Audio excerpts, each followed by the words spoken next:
Saat saya memang ditempatkan di sini, saya melihat perbedaan yang nyata memang antara sekolah besar dengan SMP 1 atap, tetapi saya yakin sekali pasti ada sebuah potensi yang bisa dikembangkan.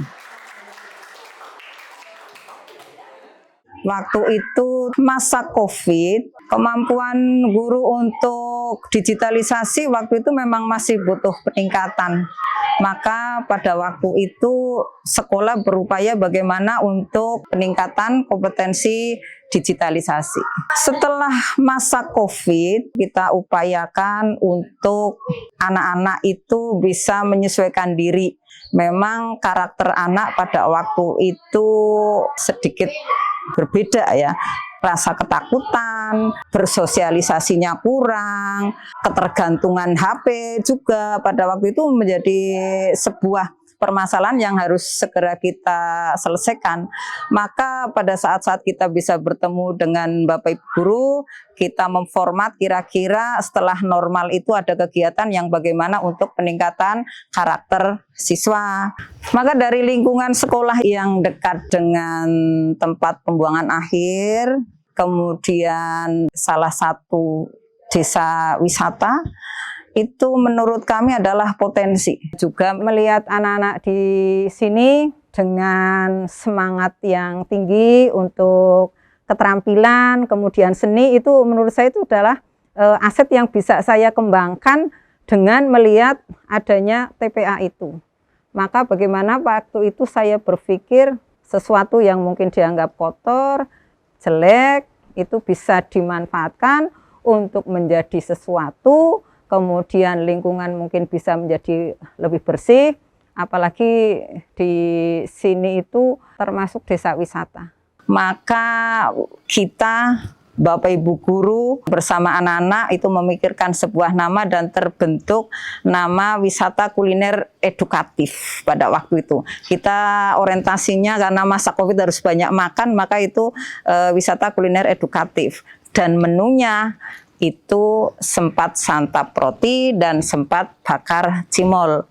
Sempat santap roti SMP Negeri 4 1 Atap Bawang, santapan rohani dan hati, kemudian sempat bakar cimol SMP Negeri 4 Bawang, bermain, berkarya, dan ciptakan mall. Sebuah kegiatan yang pelaksanaannya bisa mengantisipasi potensi yang ada dan kegiatannya bisa diingat dengan mudah oleh anak. Ada program untuk pembiasaan 7 KAIH dan kita harus mencapai 8 dimensi profil lulusan. Maka kita integrasikan di wisata kuliner edukatif. Yang pertama kan ketakwaan terhadap Tuhan Yang Maha Esa.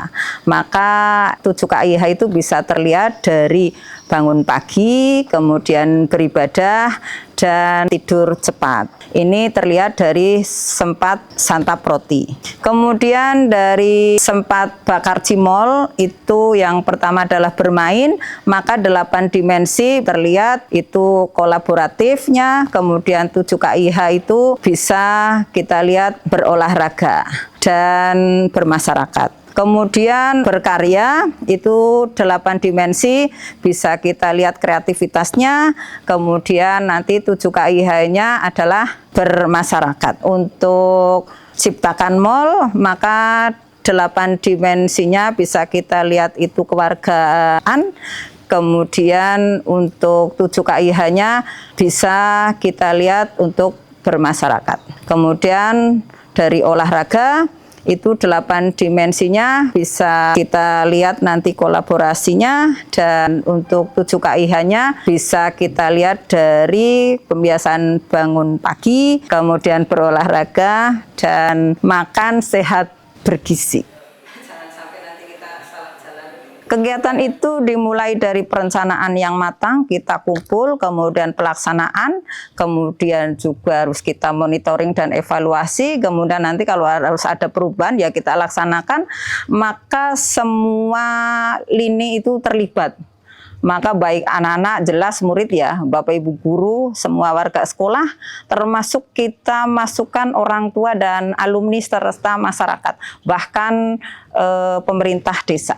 Dampak dari kegiatan wisata kuliner edukatif itu ternyata sangat bagus ya. Kemudian iklim lingkungan di sekolah, baik anak-anak itu beribadahnya sudah bagus, kemudian gemar belajarnya bagus, bermasyarakatnya bagus. Itu sepertinya 7 KIH itu bisa terbentuk dari kegiatan wisata kuliner edukatif. Kreativitas yang ada pada kegiatan wisata kuliner edukasi ternyata banyak menginspirasi bahkan mungkin masyarakat sekitar dan terutama alumni. Ada yang mengembangkan diri di produktivitas yang bisa untuk nilai jual. Perkembangannya sangat baik dari segi akademiknya, jadi lebih rajin, terus bertanggung jawab sama tugas-tugasnya. Kalau dari segi karakternya kelihatan jadi sopan, anak jadi lebih bisa memanage waktu untuk belajar, untuk bangun pagi, untuk ibadah gitu. Kalau dari cerita anak sih dia merasa kayak lebih senang gitu, karena mungkin dia merasa belajar sambil praktek gitu.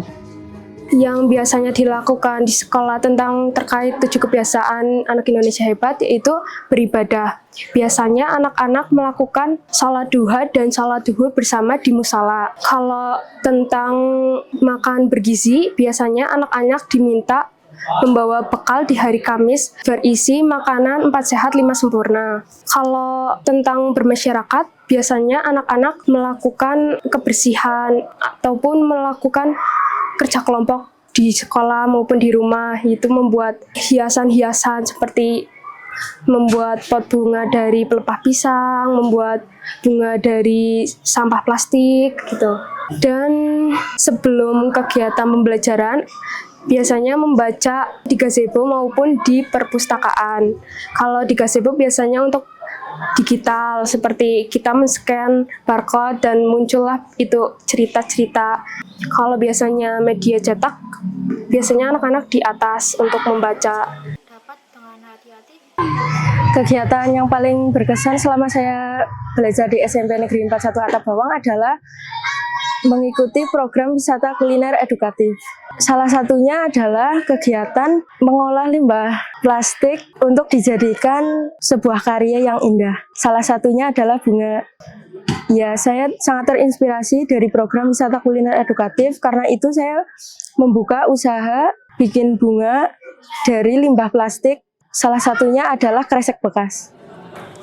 Alhamdulillah dari ide terkait sampah ini lahir program-program baru, program-program lain yang sangat-sangat relevan gitu ya dengan perkembangan pembelajaran sekarang ini, bahkan sampai relate gitu ya dengan apa yang sekarang itu menjadi concern pemerintah gitu. Bagaimana pembelajaran itu harus kontekstual, harus terhubung dengan masalah-masalah yang ada di sekitar kita, memberikan solusi yang nyata bagi masalah-masalah yang ada di sekitar kita itu, termasuk masalah sampah itu. Kita masalah sampah bukan hanya masalah sampahnya itu ya, bagaimana memanfaatkan sampah diolah menjadi sesuatu yang lebih baik, tapi bagaimana menumbuhkan kesadaran kepada anak.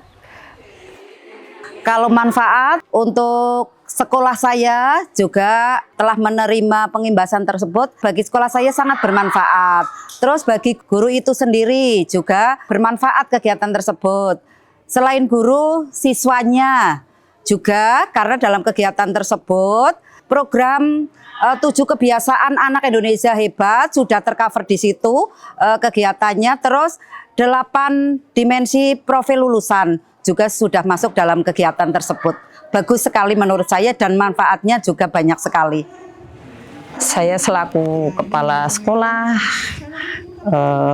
berharap banyak terutama terhadap murid-murid untuk selalu belajar dan mengembangkan kreativitas, jangan malu dengan segala keadaan, kemudian kepada guru untuk selalu mengembangkan kompetensinya dalam mencerdaskan anak-anak bangsa, dan mudah-mudahan dari pemerintah baik dinas pendidikan ataupun dinas yang lain itu bisa melihat bahwa di sini ada potensi besar yang bisa dikembangkan.